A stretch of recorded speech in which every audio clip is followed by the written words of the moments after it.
Hey everybody, welcome back to JT Channel. Welcome to my review of AEW All Out. That's right, I was able to pull it off watching it. I actually just finished watching it not that long ago. I had to watch it first thing this morning instead of watching it last night, but that's not a big deal. The important thing is I did get to watch it, and we have a lot to get to. So I got 10 matches and 4 other things that happened that we have to talk about. So we're going to jump right into it, and yes, obviously, I'm doing the review the same way I do all my reviews. I changed up how I did picks and predictions if you guys didn't see that, but this can't be the same way. First match, opening contest of the night, Cajun Cope and FTR. This was awesome. I don't know, how else to put it. It lived up, right? It lived up to the hype, I think. 2 of the greatest tag teams of all time. It was a classic, really good tag team match. I love this back here that I got pulled up, the double sharpshooters. Adam Copeland did the 5-knuckle shuffle and the AA at one point, which was awesome. They did each other's finishers, not like FTR did the spear and stuff. Adam, I really want to call him Edge. Cope did the unprettier, and Christian Cage did the spear, which, I mean, he's always done the spear, right? That's like not news, but it was a cool moment nonetheless. Bunch of impaler DDTs and shadow machines. This match was one of those matches where there was a lot of finishes that could have been the finish that weren't the finish. They were the nearly finishes. Lots of near falls, lots of almost. Which, going back to Adam Copeland doing John Cena's moves, it proves that the tribalism thing is fake. It's a fake online group of losers that have nothing better to do than scream at their computer screens. Because the fans were super into it. If tribalism was a real thing, then the fans would have booed Adam Copeland for doing John Cena's moves. But instead, they did the "You Can't See Me" super loud. They cheered and they chanted for John Cena. So, and you could say, oh, well, that's because it's John Cena. No, if tribalism was real and everybody, and it wasn't just an online doofus squad, then it wouldn't have gone over as well as it did. So I'm going to drop it there. In the end, Adam and Christian did win. Before that happened, though, during one of the near falls, I can't remember what happened, what the set of moves was, which, if you've never seen my reviews before, I don't do beat by beat, I just kind of give my basic reactions. But point is, Stokely Hathaway pulled the referee out at one point, then some crazy new music hit, and Beth showed up, Beth Phoenix, of course, Beth Copeland. I mean, she ran down, she speared Stokely Hathaway, and she carried him to the back, carried him off, and then eventually, that's how Edge and Christian, that's how Cope and Cage and Cope won the matchup. Afterwards, there was some aftermath to this as well. Beth came to the ring to celebrate, and then Kip Sabian, Nick Wayne, Mother Wayne, their music hit. I don't know if they're still called the Patriarchy anymore, but Mother Wayne pushed Nick Wayne out on not a stretcher, a wheelchair, because he's got a broken foot. Cash and Dax ran back to the ring, started to beat up Edge. See, I'm going to keep doing it. Cope and Christian for a while, but Kip Sabian showed up and had handcuffs, and he handcuffed Cope to the bottom rope. And at this point, they really beat down Christian Cage. They hit him with the spike pile driver and everything. Beth was trying to undo the handcuffs, trying to break them off or whatever. She eventually gave Adam a big kiss and said, "I love you," started to fight FTR. It was really funny. It was actually really good. And then they proceeded to spike pile drive Beth Copeland. So this feud is clearly going to continue. Now the former Patriarchy is involved. I don't know what else you do. I don't know if you do do you do a 6-man? And if you do, who do Cage and Cope get as their 3rd man? Not the Green Bastard. If you know, you know. If you don't know, don't worry about it. I really don't know who that could be, but Adam Copeland's probably gonna lose his mind. His wife just got spike pile driven, so that's the big difference between the two companies. And we'll talk about all that when we talk about the other show. I'm not even gonna try to talk about it too much, but it was cool to see a little something different. Even I was a little shocked by that moment because she was kind of fighting him, and I think Dax just kind of grabbed her hair, spun her around to the pile driver position, spike, and then they absconded. Obviously, the announcers were like, "Oh, we got to check on her," or whatever. I'm sure she was really protected, but it was a really good match. It really was. It was like the whole match itself was really epic. Having Beth show up was brilliant. I always love seeing Beth Phoenix, Beth Copeland, Beth. And I'm really excited to see what happens next. Because this is the time of year, I joke with my wife, that late summer, early fall, seems like Tony Khan gets all the violent ideas for hardcore matches, which we'll get to those too. But they're going to have a rematch, and there's going to have to be like no rules or something like that. So I don't know what we're going to do, but I'm excited to see what's next, and I really enjoyed this match. Yeah, this is why I stopped doing that, and I'm kind of in the way of the background. But up next was Eddie Kingston versus Big Bill. And as you can tell from the background, Eddie Kingston did come back. He did win. My main criticism for this during my picks and predictions was that I thought we could have done better with the build. Big Bill just came out on an episode of Collision, I think. I was like, hey, I want to fight Eddie Kingston. It's like, it could have gone better than that. We could have built it like we did when Cody Rhodes returned. Not saying it was that big. For all the tribalist dickwads jump in my comments. I'm just saying you could have done like, oh, I want a match at All Out, and we could have built to not knowing who it is, and it could have been a surprise. Or as the weeks went on, he could have been like, you know what? You know who hasn't been here? Eddie Kingston. Let's see if you have the balls to show up. Which that is the story, but I felt like we rushed it. But this was fine. I saw some people saying it was lackluster. I don't think it was lackluster. It might have been one of the, like, if you were to rank the matches from 1 to 10, it might be 9 or 10. Just because you knew what was going to happen. Big Bill was going to do Big Bill things, and in the end, Eddie Kingston was going to hit a back fist and win the match. Yes, the back fist that won the match was more of a graze or maybe even a complete miss.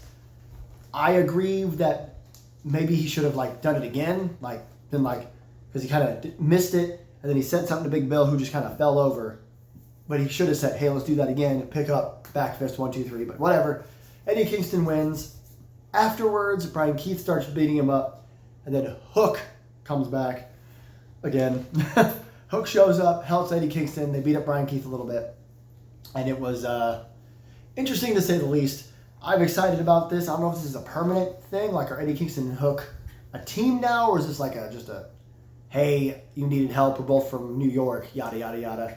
I don't know. But it was cool to see at the time. And I'm definitely excited for the future of it. Hold on, my ADHD is kicking my butt right now. It's a lot of information in my brain. I'm excited to see what's next for all these guys. I don't want to say that too much because I'm going to say that in every match. I'm excited to see what's next. But for this one, I'm happy Eddie Kingston's back. I'm hoping it's full time. I'm hoping it wasn't a one-off. And I do want to know if him and Hook are going to stay a team, or are they just going to stay like buddies? If they need each other's help, they got each other's backs, but they still want to run off on their own. So Eddie Kingston beats Big Bill, and it looks like Hook and Eddie Kingston are buddies now. Tables and tacks, MJF, Mark Briscoe. This was brutal as hell. If you're looking at the screen, that's thumbtacks. They were surrounded all in the ring. The match started with MJF hiding outside the ring. And Mark Briscoe they were little metal buckets full of thumbtacks and just poured them all over the ring, made like a square and a circle. Eventually, MJF tried to leave, and they tried to fight outside the ring for a while, and, tables and thumbtacks. Lots of good spots here, lots of brutal spots. MJF did a lot. He really did. Kind of kicked Mark Briscoe's ass, threw thumbtacks at his face, put him in his mouth, literally pushed his head into the mat when there was thumbtacks on it. They both took back body drops and slams and stuff like that. What else was there? There was a couple froggy bows. I know there was one through a table that had thumbtacks on it, and the thumbtacks just kind of exploded. That was a really fun visual, watching the thumbtacks just go boom, before he would hit another froggy bow and then a J driller. And Mark Briscoe did win this match, which I liked a lot. I said it in Picks and Predictions. Mark needs more big wins on big stages, and this was that. He beat MJF in a crazy violent match. And yeah, it was just tables and thumbtacks. So it's like, well, what about all the other weapons? Watch the pre-show. There are plenty of weapons used in that tornado tag match that I haven't actually watched all the way through. I've seen clips from it, and it's a wild one. But this was really good.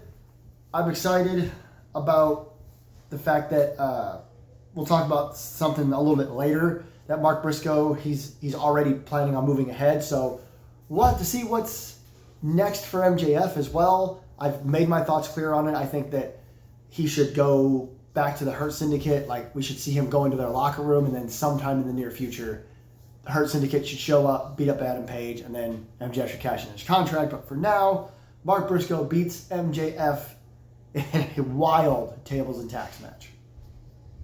So before I talk about the next matchup, there was a backstage segment. It wasn't really a backstage segment. It was a segment from Collision recently where Jerry Lynn has been trying to reunite the Acclaimed, Anthony Bowens and Max Caster. He tried to talk them into like doing a match together or coming up with a way to team together again. He walked off. Max and Anthony yelled at each other a bunch. Max shoved Anthony, and when the camera turned back, Max was gone. So they're trying to do an Acclaimed reunion storyline on Collision, which I appreciate. People give Collision crap because for a while it was just kind of like an extension of Dynamite, which was fine. I liked that, but giving it its own stories I think is good too. So people have an interest in tuning in. You put on the story here on All Out, and the announcers can tell you about it if you haven't heard about it already. So we'll see what happens with the Acclaimed. But after that, it was The Demand. That's the new name of Ricochet and the Gates of Agony, taking on the Hurt Syndicate, MVP, Shelton Benjamin, Bobby Lashley. This was really good too. I don't know what you expected. The standout of this match, in my opinion, was Shelton Benjamin. I said out loud to my wife, who was in and out of watching this with me, that I don't understand how WWE screwed up so long with him. It pisses me off a little because he was in WWE for so long and they never really used him right, and now he's being used properly, and I'm not sure how old he is or how much time he has left, but we could have had this Shelton Benjamin the whole time. So, again, I'm really happy AEW exists. But this was just an incredible match. Lots of big hit moves, and then the Ricochet diving all over the place. He did the dive over the buckle. I don't want to compare the companies, but when I see it, it reminds me of Montez Ford. He does the same thing. He did it out of the ring, obviously over the turnbuckle. What am I even talking about? Lots of power spots from Bobby and Shelton as well. A hilarious spot where Ricochet tried to beef himself up to Bobby Lashley, and he just did speed bag punches to Bobby's abs, and he took this back body drop where he squealed in midair. It was hilarious. Love Ricochet. Definitely his best character ever. His best character work anyway. Give me a second. Like I said, ADHD, my brain is just... In the end, though, the Gates of Agony took out Benjamin and Lashley. They took him over the barricade, I think it was. Yeah. And Ricochet would come in after they beat up MVP for a while. One member of GOA, I don't remember which, held MVP. Ricochet hits the spirit gun. 1, 2, 3. I'm excited about that. I'm excited about that win for them. Ricochet, again, has been doing incredible work, but a lot of times he just loses because that's his job as the goober jackass heel. But this new group, he has a name now. It's not just Ricochet and the Gates of Agony, it's The Demand. It probably sounds a little stupid right now, but in a week or two, we'll just be used to saying, hey, so The Demand. I don't know what they do next. I know the Ops have kind of just been doing whatever. They just kind of face people, either in trios matches or tag matches. I would like to see both the Hurt Syndicate and The Demand kind of go for the trios titles. I think the Ops versus The Demand would be really, really good. That's Samoa Joe, Powerhouse Hobbs, and Shibata against Ricochet and the Gates of Agony. Good stuff. So, really good match, and I love the fact that Ricochet and the Gates of Agony won. I just hope we have a good follow-up afterwards. Mercedes Moné defending the TBS Championship against Riho. Another really good match on this card. AEW knows what they're doing. Short, sweet, to be honest with you. Not the length of the match or anything, but as far as my review of it goes, Mercedes retained. Kind of called that pretty much every match Mercedes has had over the last couple of months. I have said, hey, maybe Mercedes should lose. I hear other people saying that it's not time for Mercedes to lose that belt just yet. So, okay, fair enough. This was a really good match. Riho looked great, like she hasn't missed a step. Mercedes is one of the best wrestlers in the world, male or female. Came down to a little bit of cheating. She grabbed the referee when Riho was going for something, then she poked Riho in the eye, hit a lung blower, and then hit the Moné Maker 1, 2, 3. nobody came out afterwards. Nobody was like, hey, I want next. But I think that's okay. Mercedes needs more stories. I will say that AEW is telling a lot of really, really good stories right now. The AEW Tells No Stories crowd has been real, real quiet lately. So has the AEW Can't Fill Stadiums crowd. But anyway, point is, the TBS title needs a little more attention, not just Mercedes being attacked by somebody and then that somebody getting a title match. But I mean, as I say all the time on this channel, I love Mercedes. You're not going to change my mind. I've loved Sasha Banks when she was around.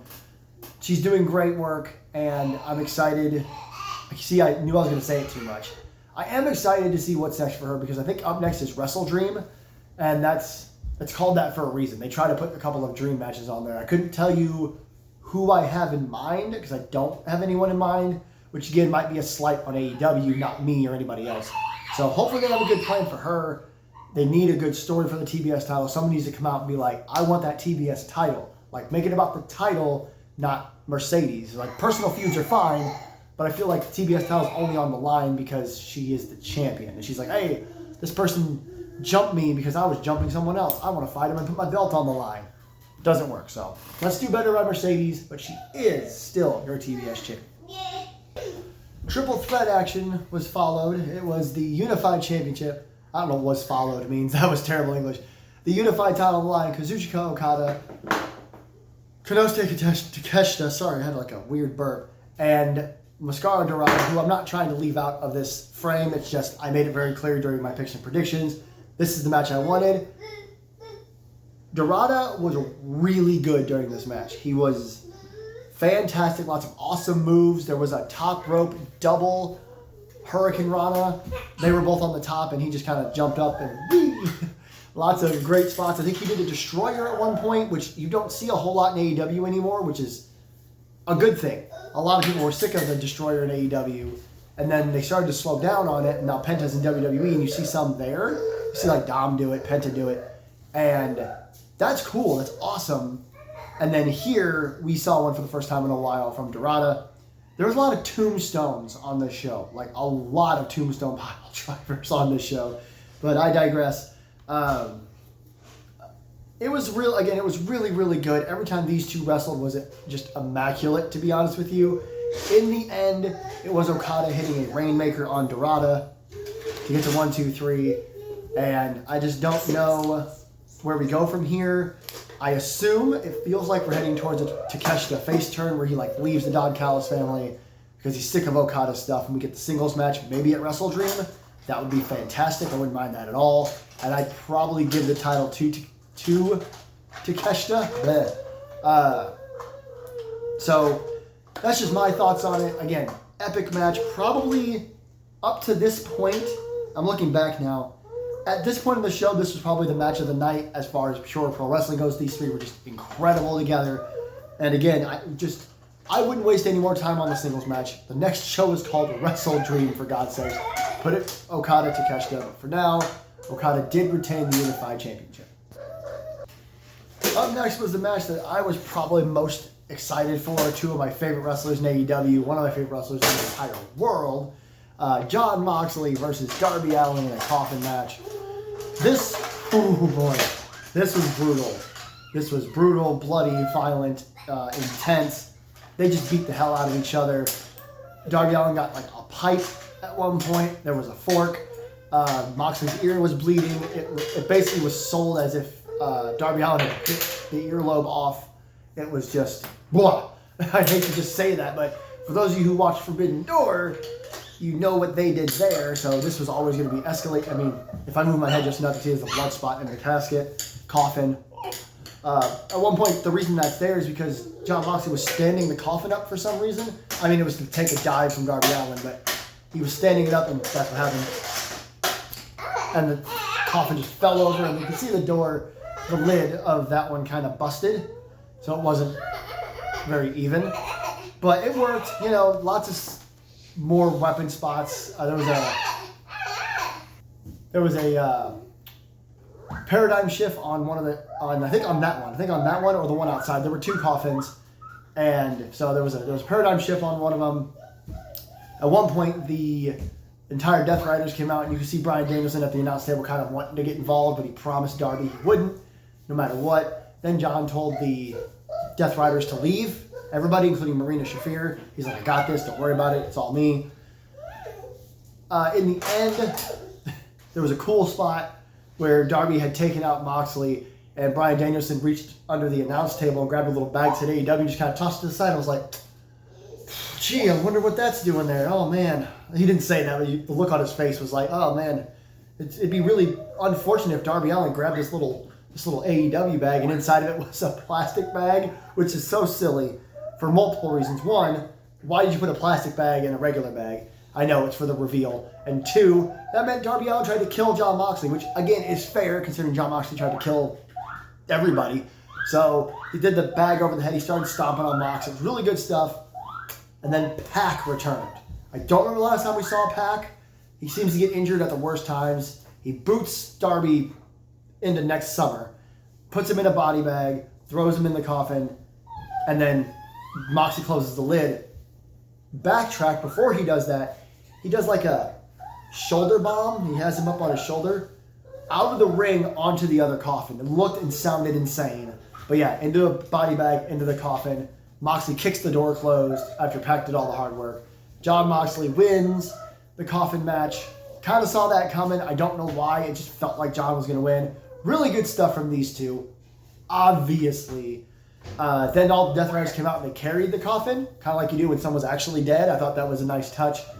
There's more to come with this. There's more to come later on with this. We will talk about it. But as the match goes, I couldn't have loved it more. Again, I love both of these men so much when it comes to pro wrestling. Jon Moxley's been in my top wrestlers in the world since his first appearance in AEW. From that first, since he showed up in AEW as Jon Moxley for the very first time, he's always been way up there with me. Of course, I love Darby too, duh. But these two, they really did kill each other. It was a great match. And again, we are not done. We'll get there later. But Jon Moxley did win the coffin match. I can't pause the fucking video. The return of the terrible background freeze frames, because for one, I'm covering it, and for two, that is a ridiculous face, but I want to make sure you could at least see something back there. Before we got to the next matchup, though, there was a segment backstage where I mentioned Mark Briscoe had talked about moving on. He was in the back with Hologram, Paragon, I think Willow Nightingale and Harley Cameron were all back there. They all had won their matches on the pre-show, so the babyfaces won that crazy 8-woman tag match or whatever. And Mark Briscoe's like, I'm done with MJF. I'm moving forward. I'm coming out to the Don Callis family. So he's like, pick 3 of your best. It's going to be me. It's going to be Hologram. And then he was like, and somebody else from the conglomeration, Kyle O'Reilly, is on the phone. And he's like, hey, Kyle, is he going to be available? And Kyle goes, I asked him, and he said, whatever. And then everybody did this, the thumbs up. So it's Orange Cassidy.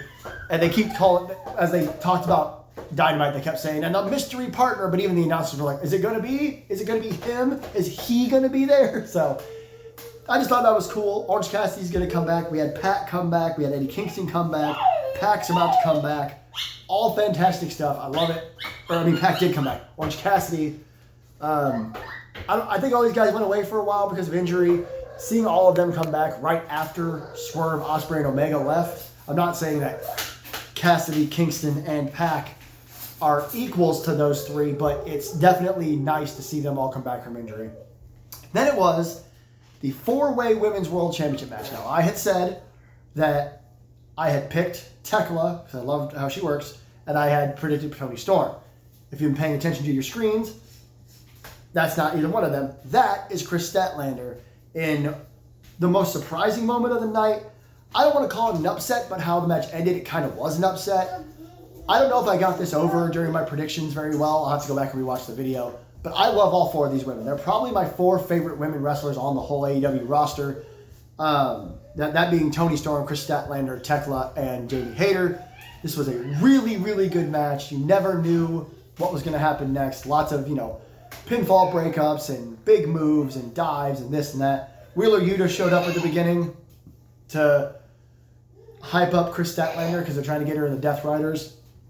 But no shenanigans here. There were Storm Zeros, Hater Raids, I don't remember if there was any Saturday Night Fevers. I'm trying to think. And Tekla, did her spider thing. There was a funny spot, I should say, when Tekla was doing her spider walk and didn't realize Toni Storm had gotten back in the ring, and Toni just yelled, "I hate bugs," and just stomped on Tekla. Toni Storm is great, but in the end, Chris Statlander caught Toni Storm in the seatbelt pin and got the 1-2-3. I think, hold on, Excalibur mentioned that Chris has used that move before to get a big win like this, and she has. But also, what I think is interesting is that is something that Wheeler Yuta used to use all the time. But right before he became a bad guy and joined the Death Riders and anything, he used to love doing the seatbelt pin to catch people off guard. So I think that's a little interesting in my opinion. However, this is huge. Chris Statlander has never been the Women's World Champion. I didn't even realize that. She's such a star in AEW and such a good wrestler that I assumed she'd already been champion. I thought that they were like, oh, she's a 2-time champ or at least. But no, Excalibur was like, she finally won the big one. So that's awesome for her. Could not be happier for her. Toni Storm's reaction was the best thing about this. She would take like 2 or 3 steps and just kind of look back, really concerned and confused. I sure will get a rematch down the line. I think you got to. But I hope that Chris Statlander is able to hold the title for a little while, because this was really cool. Really unexpected, fantastic matchup. I really can't express enough how much I loved this surprise. Really good. Chris Statlander is your new AEW Women's World Champion. See if I can remember this without looking too many times. The Don Callis family, specifically Hechicero and Josh Alexander, the Young Bucks, Jet Speed, all trying to go for Brodito's World Tag Team titles in a 4-way ladder match. Carnage. If I could sum this up in one word. I haven't done that for any of these matches, but if I could for this one, it'd be carnage. I don't know what to tell you, lots of brawling, lots of ladder spots, lots of table spots. I think there were 3 tables broken in a row with swantons, elbow drops, splashes, whatever, you name it, it all happened. Ladder was broken. Brody King did the Rikishi driver. It wasn't really a tombstone, but threw a ladder onto, I think, Mike Bailey, who is dead now. Lots of crazy dive spots. This spot here in the background is Bandito doing a moonsault with a ladder. Eventually, though, Bandito would climb the ladder while Brody King held the ladder and would grab the titles. I don't really know much else to tell you. It's a 4-way tag team ladder match in AEW. Tons of crazy spots. Kevin Knight got thrown to a table on 2 tables in a horrible way. He was standing on top of a ladder in the middle of the ring. And the Don Callis family and the Young Bucks, who tried to work together time to time, just picked the ladder up while he was on it, walked him over, dumped him. It was kind of funny, but also looked horrendous. It was really, really good. It was pretty much what you expected it to be. I wanted Jet Speed to win. I wanted the title to change hands. But instead, Brodito are still champions, and that's fine with me. I love Brodito. I'm not saying I didn't want them to be champions. I didn't think they were going to win, so there you go. We have a title retention, but we are not done yet. And what do I mean by that? Well, again, I'm blocking the screen here, but after the matchup, everybody left. The Young Bucks were in the ring, just kind of like sad because they had their rush. They won the half mil, and then they won the number 1 contendership, or at least the chance to be in this match, and then they lost. When out of literally nowhere, out of, I don't know, from the Starship Enterprise or something, Jack Perry just comes in the ring, stares at them. They're like, what are you doing here? He flips them off. He starts to beat up the Young Bucks. Of course, they get the better of him. They go to hit the BT trigger, and the lights go out. Now, for those of you who don't know, there is a show called Being the Elite. That's what the BTE trigger means, or the EVP trigger, whatever you want to call it. They're not EVPs anymore, so I guess it's the BTE trigger. But Being the Elite was a YouTube show that had storylines and stuff that the Young Bucks pretty much created with Kenny Omega, Hangman Adam Page, Cody Rhodes, the Dark Order, many, many others. And a lot of times those stories would bleed onto TV. And I guess this was part of it, about Jack Perry being like, you stabbed me in the back, I'm tired, I don't want to do this anymore. He hates the Young Bucks now. And before Killswitch returned, he, in his vignettes, there was somebody else there. There was always like a hand or a foot. when these lights went out, it re-showed that same. It showed Jack Perry digging up a coffin, driving off with it, and then it re-showed the now Luchasaurus videos with Jack Perry being the extra person there.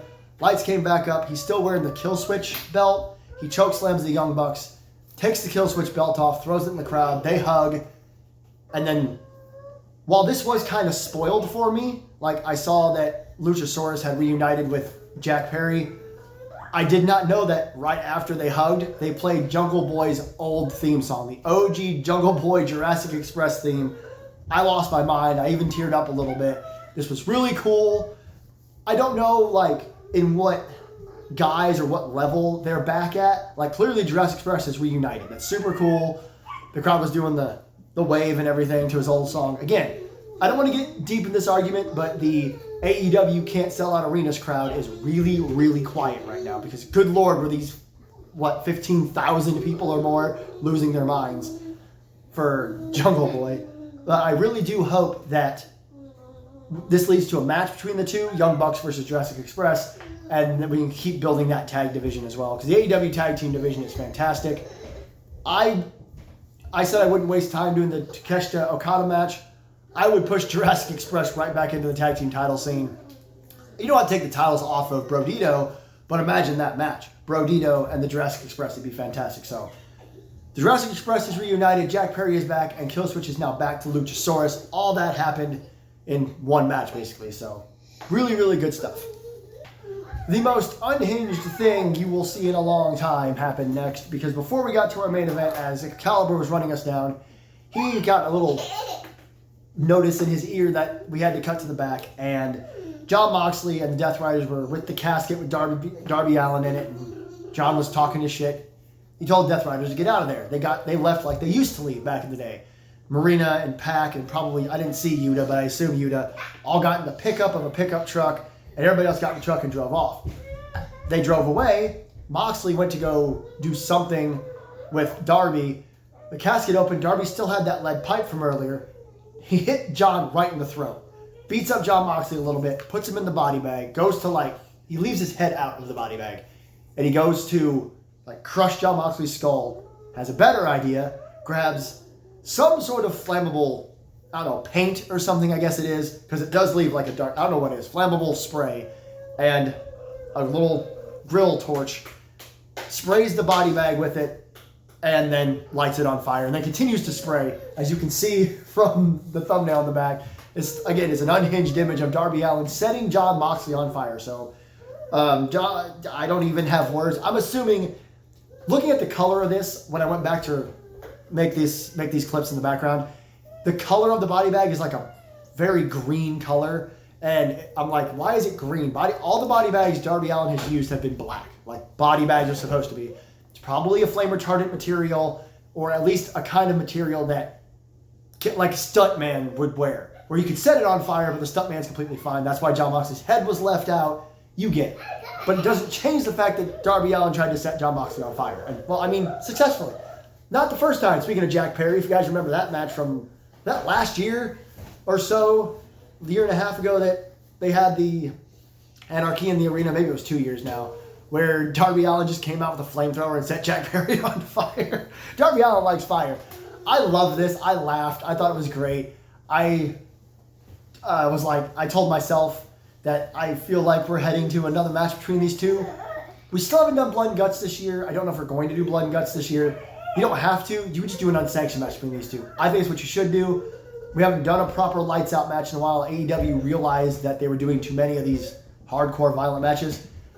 Having an unsanctioned match between Darby Allin and Jon Moxley at a show called Wrestle Dream would be hilarious, in my opinion. So, this was great. 2 seconds. If I were to hit play right now, 1 or 2 seconds would go by, and they put him out, which, again, wrestling logic is so there was someone with a fire extinguisher just following Darby Allin around? Is that what it was? But yeah, the bag wasn't even on fire for more than 3 or 4 seconds, maybe 5, before Darby was drug off. And even Bryan Danielson was like, it's a little too far, Darby. I don't know about all that. So clearly these two are not done, and I am really looking forward to seeing what they do next.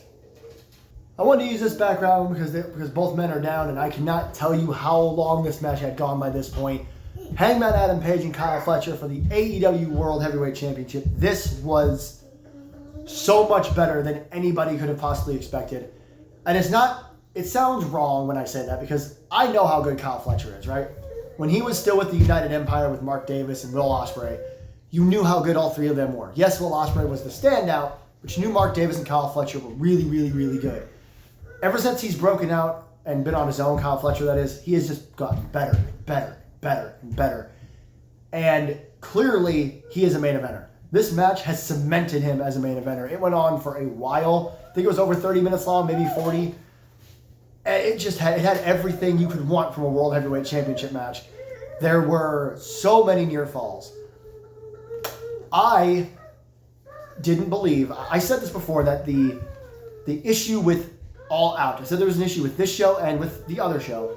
The issue with All Out was that when the championship matches came around, there really wasn't any jeopardy. Well, Chris Statlander won the women's world title, surprised the hell out of me. So now I was like, wait, could they do that? They could. Why not? They could push Kyle Fletcher to the moon. There were a few times where I was like, oh my God, they're going to do it. There was a lot of focus on the neck in this match, which is, it's so weird that freaking Bryan Danielson is on commentary and we have a match based on neck, working on the neck. Hangman had that tape on his neck from the Brainbuster on Wednesday. I called it a suplex. Sorry. But we had lots more moves with, like, Hangman would drop Kyle on his head, and then Kyle would drop Hangman on his head. You had Brainbusters, you had Dead Eyes, you had all this stuff. You had a Dead Eye off the apron through a table. You had a Brainbuster through another table, it was like the Timekeeper's table. That looked really nasty because there wasn't a lot of room, so Kyle kind of had to fold up. Kyle kept getting dropped on his head and folding like an accordion. We had a second rope avalanche Deadeye. I think Hangman got hit by like 3 Brainbusters. There was one of the Brainbusters. Now this is so cool. You got to go out of your way to see the screenshot, the screen cap that's been going around, where he hit the third one. I think just another massive Brainbuster. It was like, that's it. I believed. I was like, no way. That's awesome. We're going to give Kyle the world title. The referee's hand. I think he could have squished a bug with how little room there was between his hand and the mat. It was that close. And when Hangman kicked out, the camera cut to the announce table where Bryan Danielson and Don Callis were both standing on their feet. Don was going, ah! And Bryan was going, like he was so excited that the match was still going. It's a great screen cap, and people were saying this is a world title match. It was amazing. Again, I think this cements Kyle Fletcher as a main eventer from now on. I don't think you can put him anywhere else. Hangman Adam Page continues his reign as World Heavyweight Champion. I don't think I mentioned that yet, that he won. Oops. I think I just kind of glossed into it. Yeah, eventually I think it was after the Avalanche? I think so. I think it was after the Avalanche Deadeye, he finally hit the buckshot. I like how protected the buckshot is. It hits the buckshot 1, 2, 3. Because throughout the match, Kyle took every single move that Hangman had, and Hangman took every single move that Kyle threw at him. They were throwing each other's. Hangman hit big pressure again at one point, and sorry if you can hear the stomp from upstairs neighbors. They're loud. And at one point, Fletcher hit the hidden blade. So they were just throwing moves all over the place. But Kyle, he was like, I can't take the buckshot. I will not take the buckshot. Oh shit, he took the buckshot 1, 2, 3. You can argue it's like, oh well, he took the avalanche first, so bleh. But it doesn't matter. The buckshot is a super protected finisher. People rarely kick out of it. In this match, it was the one move that Kyle Fletcher was like, no, don't hit me with that. So, fantastic stuff. I don't know where Hangman goes from here. You got Mark Briscoe wanting to deal with the Don Callis family, and you have to believe that Don Callis isn't done with Hangman. Maybe he is. I stand by what I said, that in the near-ish future, MJF should hire the Hurt Syndicate, and they should take out Adam Page, and MJF should be the world champion, cash in his little contract thing. But overall, this was fantastic. I do not think there were any lulls. I know stupid, dumbass, stupid people are going to say that certain matches weren't that good. They were all great. The only match that you can say might have been like a little iffy was the Eddie Kingston Big Bill match, and that's just because you could tell that they didn't have as much chemistry as you were hoping they would. And it happens. I remember a time when we were building towards Mercedes versus Britt Baker. Remember that? And I was talking about how that could be the greatest women's match of all time and how this is like two of the biggest, most influential women's wrestlers ever just clashing on an AEW stage. And then it wasn't very good. They just did not have good chemistry. Big Bill and Eddie Kingston had okay chemistry. And yes, the finish was a little oofy, but then the back fist he hits on Brian Keith hits Brian Keith. So other than that, the whole card was great. I loved all the... I don't think there was a single outcome I didn't care for. All great stuff. AEW knows how to put on a pay-per-view, right? That's always the big thing with AEW is even if some of the stories kind of don't work, or if they do one of those last-minute matches that they used to do all the time that they don't seem to do much anymore, the match would always be good. Apologies. Hope you guys can hear me over all that. But yeah, the match would always be good. Like the unified title match and the tag title match, they were put together on Dynamite just a few days ago, this past Wednesday, and both matches were incredible. Match of the night for me, probably the triple threat. Even though I had a great time with all the hardcore matches and the ladder match, and the women's title match was amazing too. So those are the two matches I'd put at the top. Personally, as far as pro wrestling goes, if you want to know my favorite match of the night as far as hardcore goes, Moxley and Darby. Thank you everybody so much for watching. Don't forget to like, share, and subscribe. Leave a comment down below. If you're wondering why I keep saying the other show, I don't want to mention WrestlePalooza more than I have to, for one, and for two, we're here to talk about AEW. The only reason I'm talking about it now is because after I'm done with this video, I'm going to probably either jump right into the WrestlePalooza review, or it will be, I'll record it a little bit later. Both reviews will be out today. I just figured this one, 10 matches, 4 different random things to talk about, a lot to talk about. So I wanted to get it out of the way. Don't forget, leave a comment. Let me know what your favorite match of the night was. Did you think it was a good show? And what are you looking forward to next? Until next time, this is JT Channel. I am JT, and I will see you in the next one.